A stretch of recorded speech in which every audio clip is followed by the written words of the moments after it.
Thank you for allowing me the privilege of being here again today. I'm deeply moved to be included in the program today because again and again I am asked, my wife Susie is asked, why did you go there? And maybe more importantly, why do you keep coming back? These are deep existential questions that I will try to put a simple surgeon's spin on.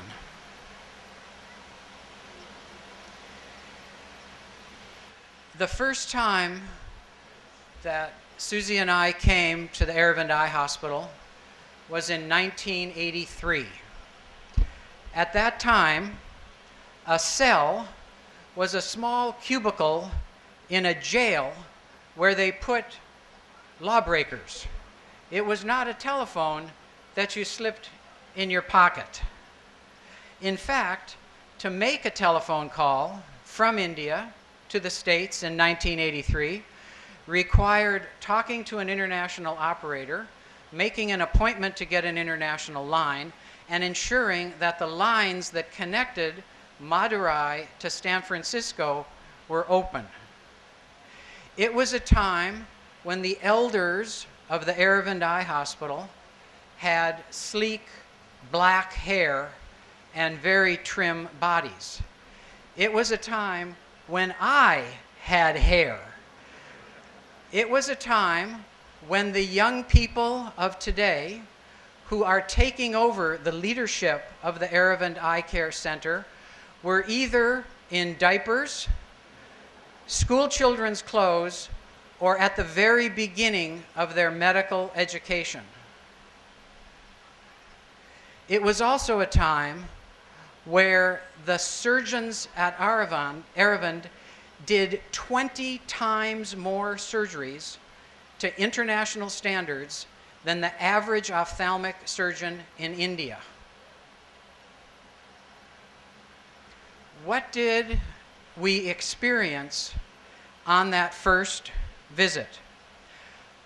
Well, it was a trip halfway around the world, and the globe at that time was much, much larger than it is today. However, it was by no means a trip to the moon.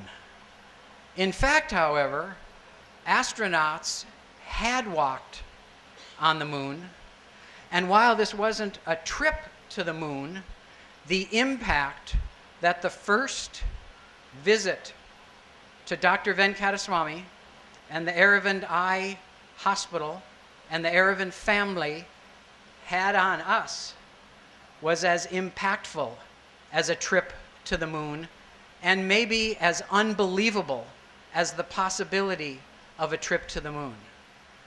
We came to join the battle against needless blindness, and how meaningful it is that Dr. V used the metaphor of the battle.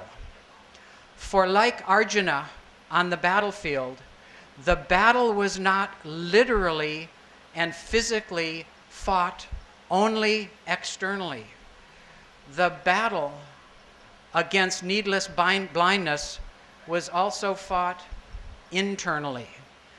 Like Arjuna, Dr. V was challenged not only by the tasks in the external world, our daily reality, but he was challenged by the aspiration for a spiritual life, for the bringing down of divine grace in everyday activities. It was that brought us back, the opportunity to see the face of God, to touch the hands of divine healing incarnate, that brought us back again and again. Because the mission and vision of Dr. Venkataswamy and of the Aravind eye care system is much greater than ophthalmology. It's much greater than surgery. It's even, with all due respect, greater in magnitude than all of India. It is a transformative vision that on the one hand values the truths of science, and on the other hand values the truths of spirit. Underlying our manifest, phenomenal, ever-changing reality is a deeper reality, a reality which infuses and underlies all of daily reality, a reality that is immutable, eternal, transcendent, and in each and every one of us, we see in that reality, empirically defined and proved, if you will, by the rishis of the Upanishads, by the prophets of the Bible of the Mideast, by the rational thinking of the ancient Greeks, by the masters of the Orient, and by the shamanistic healers who acted on their direct experience with the divine and with healing in indigenous cultures throughout the world. This is the message and the legacy of Dr. Venkataswamy and the Aravind eye care system. His words, often quoted, have been seared on my brain. And these words you're all familiar with. As we grow in spiritual consciousness, we identify with all there is in the world.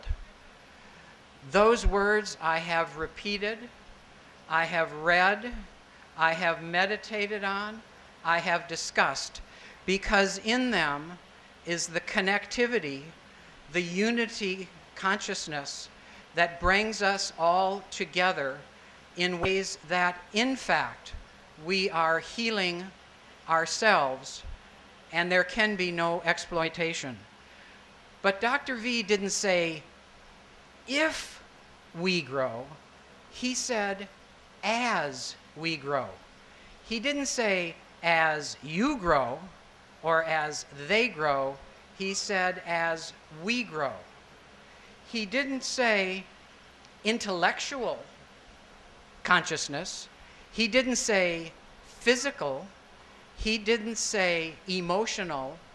He said spiritual, underlying all that is present in the manifest world is the underlying reality from which the visible world is sourced. And our seeing determines how we act in the world. And our seeing is not just a physical act that begins and ends in the eye. Our seeing, at the heart of our seeing, is the state of our soul. At the heart of our changing is the state of our soul. And Dr. V not only encountered that which most of us can only aspire to, he did it. So that those of us of a lesser enlightenment can experience, by using his prop, the divine and the grace of spiritual consciousness. He didn't say knowledge. He didn't say understanding. He didn't even say wisdom. He said consciousness, awareness of what might be possible. And our growth is not just growth in size, it's not just interval change, it's transformative, evolutionary growth. That as a seed, we cannot even conceive of what we have to let go of or become to wind up a tree. We don't know. We can touch, but we can't grasp the possibility here. And when he said that, he also said we identify with all there is in the world. He didn't say we tolerate all that there is in the world. He didn't understand, and didn't say we understand or even respect. He said we identify. We identify through our atomic particles, through our DNA, through our bones and our cells, our commonality. And throughout this physical and mental and emotional commonality is the awareness and the potential inherent in the consciousness of the universe. The consciousness, the reality that people with near-death experiences see as they're nearly crossing over.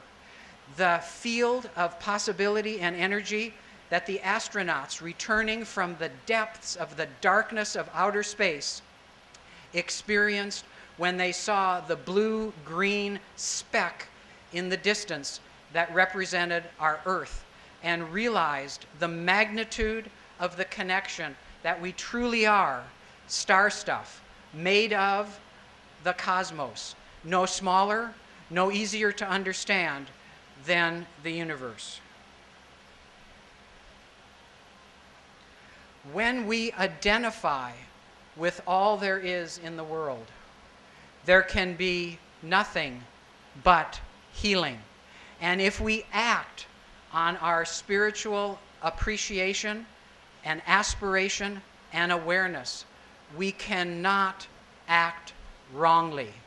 We can only act toward the greater good. When our vision allows us to see this deep connectedness in which we exist, and at the same time, we appreciate this oneness in the activities of our daily lives, we practice a deep medicine that comes from modern science and the universal appreciation of that which is spiritual. This consciousness gives purpose and power to our lives and will allow us, in fact, to win the battle against all forms of needless blindness, those within and those externally.